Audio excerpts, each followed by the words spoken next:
Bonjour, je suis chez MNCAP, je ne sais pas si c'est en indemnitaire ou forfaitaire, je ne trouve pas l'endroit où c'est écrit.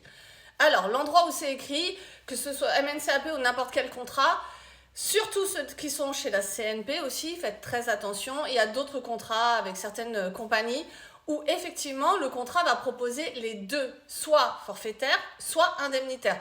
Comment le savoir? Déjà, vous avez la fiche standardisée d'information. Je vous montre. Normalement, vous avez tous un document qui indique bien une fiche standardisée d'information assurance emprunteur des prêts immobiliers. Là, j'ai pris n'importe laquelle que j'avais dans le logiciel et on voit qu'ici, c'est Banque Populaire Méditerranée. Mais honnêtement, elles sont toutes avec ce titre-là et après, il y a marqué le distributeur et ensuite, ce sera le candidat à l'assurance. Et après, sur ces fiches-là, vous voyez, vous avez toujours... Donc, normalement, vous adhérez au contrat d'assurance et là, vous avez un numéro, c'est la notice d'information. Ça, c'est très important que vous le compreniez. Ensuite, on a la garantie d'essai. Donc, la garantie d'essai vous couvre toute la durée du prêt, la perte totale et irréversible d'autonomie. Ensuite, on va voir l'incapacité temporaire totale. Bon, là, c'est une catastrophe. Il faut changer le contrat. C'est toute activité pouvant procurer des revenus. Donc, ça, vraiment, ne pas signer. La garantie ITT qui couvre toute la durée du prêt. Donc, c'est un prêt qui se termine suffisamment tôt. On n'est pas du tout sur un contrat qui va aller à la retraite, par exemple. Et ainsi de suite. Et je continue, bougez pas. Et voilà. Donc, ensuite, donc, toute activité, ça, faut vraiment pas signer. Vous couvrant toute la durée, couvre à hauteur 50%, ça, on s'en fiche. Ce qui est important, c'est ici, c'est sont couverts sans condition d'hospitalisation.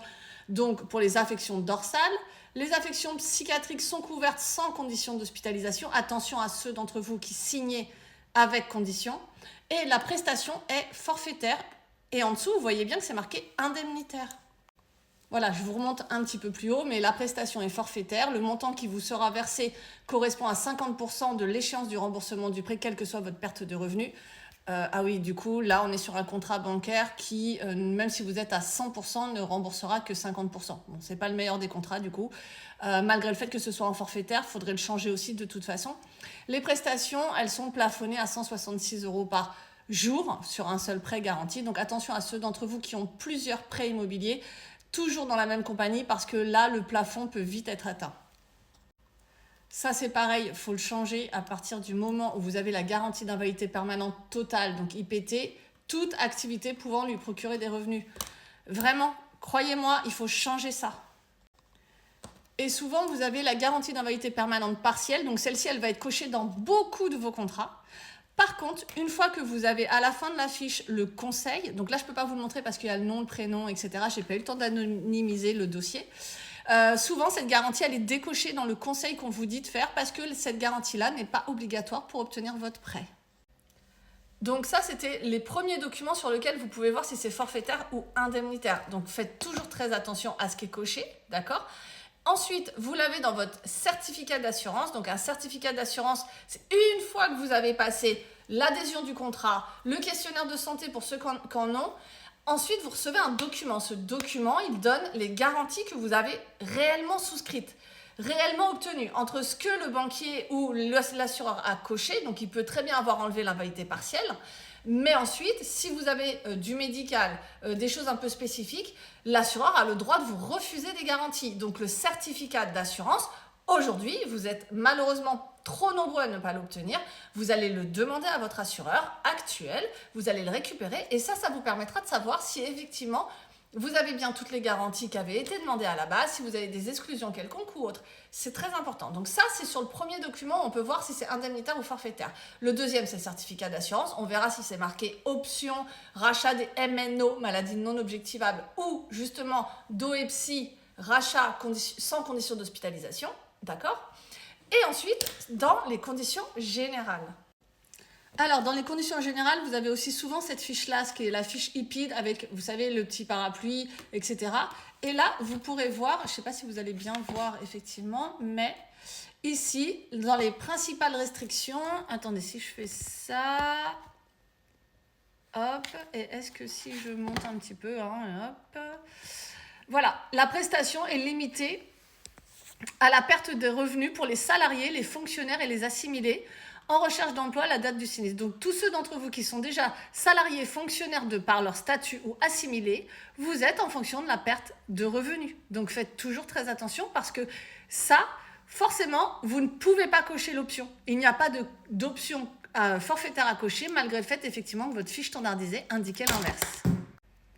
Et ensuite, sur les conditions générales, vous pouvez voir là très clairement qu'il s'agit bien, dans le cas de prestations sont limitées à la perte de revenus de l'assuré, définition de la perte de revenus, d'accord? Donc l'assuré est en arrêt de travail, le revenu de remplacement, le revenu de référence, le revenu de remplacement, et il y a des formules comme ça que vous pouvez voir.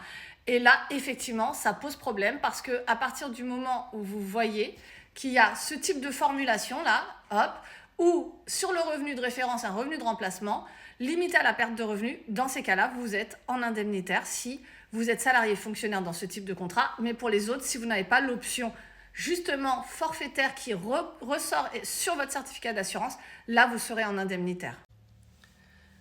J'espère que vous avez pu voir effectivement sur les documents. Il faut vraiment taper à la rigueur sur l'ordinateur CTRL F et vous cherchez revenus et vous voyez ce qui ressort. À partir du moment où vous êtes avec une perte de revenus, là, dans ces cas-là, c'est de l'indemnitaire, s'il y a marqué ça. Donc, si c'est ça, changez de contrat, tout simplement. Ceux qui sont, là, sur ce type de contrat de la BRED, du coup, il faut le changer. Ceux qui sont au CIC et Crédit Mutuel, je suis désolée, mais c'est aussi un contrat qui est très spécifique parce qu'il propose les deux. Un peu de forfaitaire et un peu de l'indemnitaire. Ça dépend si vous perdez du revenu, ça va être de l'indemnitaire. Si vous n'en perdez pas, il ne verse que 50% de la mensualité. Donc, quand on est assuré à 100%, c'est quand même dommage de ne pas avoir le forfait total de ma mensualité de prêt. Ensuite, sur ce type de contrat-là, il y a un problème avec le dos et le psy. C'est soit tu es obligé d'être hospitalisé, donc un certain nombre de jours, soit si tu ne l'es pas, sur le Crédit Mutuel par exemple et le CIC, dans ces cas-là, on n'interviendra qu'à partir de 6 mois d'arrêt de maladie. Là où les autres sont à 90 jours, donc 3 mois. Donc vraiment, tous ces contrats, à partir du moment où vous avez ces clauses-là, vous m'appelez, on change le contrat et dans ces cas-là, on va surtout regarder en même temps beaucoup de choses qui sont impactantes. C'est votre profil, réellement votre profil. Si vous faites un sport, si vous travaillez en hauteur, si vous faites trop de kilomètres parcourus par an, c'est un risque spécifique. Et ainsi de suite, si vous manipulez des produits toxiques, inflammables, etc. Si vous faites de l'humanitaire, si vous êtes politiquement exposé, et ainsi de suite. Donc, à partir du moment où vous avez un risque spécifique du port d'armes, du travail en souterrain, enfin, on peut tout imaginer, ça ne s'assure pas de la même façon. Donc, faites-vous accompagner. Je sais que mes vidéos sont longues. Je les découpe ensuite pour que ça fasse des shorts. Donc, n'hésitez pas à essayer de remonter aussi parce qu'il y a toujours la vidéo en entier. Et ensuite, les shorts. Donc, quand vous tombez sur un short, n'hésitez surtout pas à remonter un peu et à aller regarder la vidéo en entier.